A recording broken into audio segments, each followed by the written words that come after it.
Kuble perlok ipi baro kum tape ya kena video haduk bakut. Hagane video pin yo i kum no we Tymmen. Ulale ya ki kam jeklia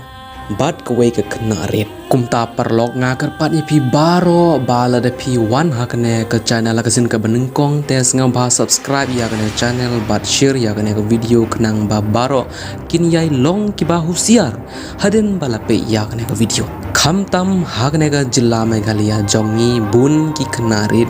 ki syara bor hagne gisni ngako aban ai kwe ka jing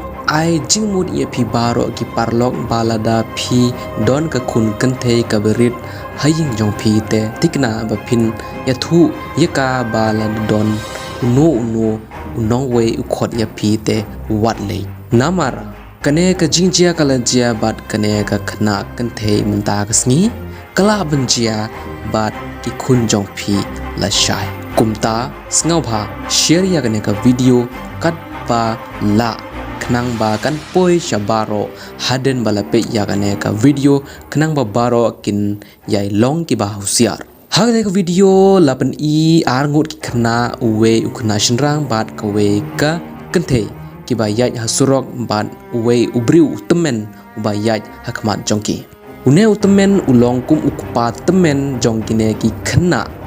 u I kum u la Tymmen bha bat katba udang yaj lengba Khmat kine ki khna ula do ula kdup arsen ya kine khna kenthe phila ban mudurru hadu katno ki brio ki la ban hiar hagne ka perthei hagne gisni ulale yagne yagwe ka khna kanthe ka ba yarangkat rta bat ka khun ksiu Jong une Tymmen ulaya kren bat kine ki khna kato kan nepor kat ba udang ya kren ula tan ya ki kti Jong kene ka khna red bat ula pensyong ya ka halur Jong dak ba pensyong ya kata ka khna kanthe ka berit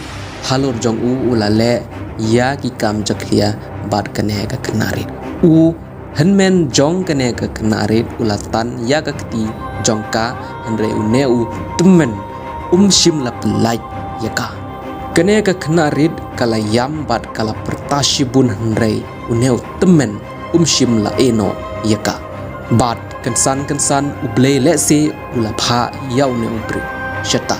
bat la pelai im ya kata kena kenthe naute Tymmen kumta parlok phila aban yo I yak e kaba jia hak perthei jongi kalong kaba e shibun ban shania ya unong we hagine gisni kumta la de phi prakhat bagane ka video ka de ban poi shabaro te sa share ya gane ka video ha WhatsApp group ne ha Facebook group jong phi khnang bagan poi shabaro khuble shibun